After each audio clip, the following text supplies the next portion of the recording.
તો આ લડાઈ જે છે એને સામાજિક એકતા જાગૃતિ મિશન સમગ્ર દેશમાં લડી રહ્યું છે. સંત રવિદાસ સાહેબનું એક સ્લોગન છે, તમને કદાચ થોડા ઘણા લોકોને ખબર હોય તો, કે એસા ચાહું રાજ में जहां सबको मिले अन्न, ऊंच नीच सब सम बचे रैदास रहे प्रसन्न.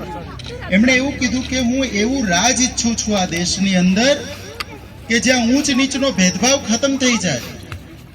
હું એવું રાજ ઈચ્છું છું કે બધા લોકોને રોટી કપડાં મકાન મળે, એમની જરૂરિયાતો છે સંતોષવામાં આવે, કોઈ ભૂખ્યું ન રહે, કોઈના ઉપર શોષણ ન થાય, કોઈના સાથે અત્યાચાર ન થાય અને તમામ લોકો ભાઈચારાથી રહે. એ વખતે કોઈ ભણેલા નહોતા પણ એમને એમની બુદ્ધિ ક્ષમતા પ્રમાણેની વાતો કરી. તો આપણા જેટલા પણ મહાપુરુષો છે એમનું આંદોલન આ જ છે. રામદેવ પીરનું આંદોલન શું છે? રામદેવ પીરનું આંદોલન છે 18 વર્ણ એક નેજા હેઠળ આવો, એટલે કે વંચિત સમુદાયના જેટલા લોકો છે એ બધા લોકો એક સાથે એકઠા થાવ.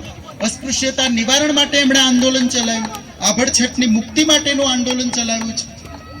આપણે કેમ અહીંયા કાર્યક્રમ કરો છે ને મંડપ કરો છે, તો એ રીતે મંડપના માધ્યમથી વંચિત સમુદાયના તમામ લોકોને 18 વર્ણ એટલે સર્વ સમાજના તમામ લોકોને એક મંચ ઉપર બેસાડવા માટેનો પ્રયત્ન કર્યો. તો આ કામ આપણા મહાપુરુષોએ કર્યું છે.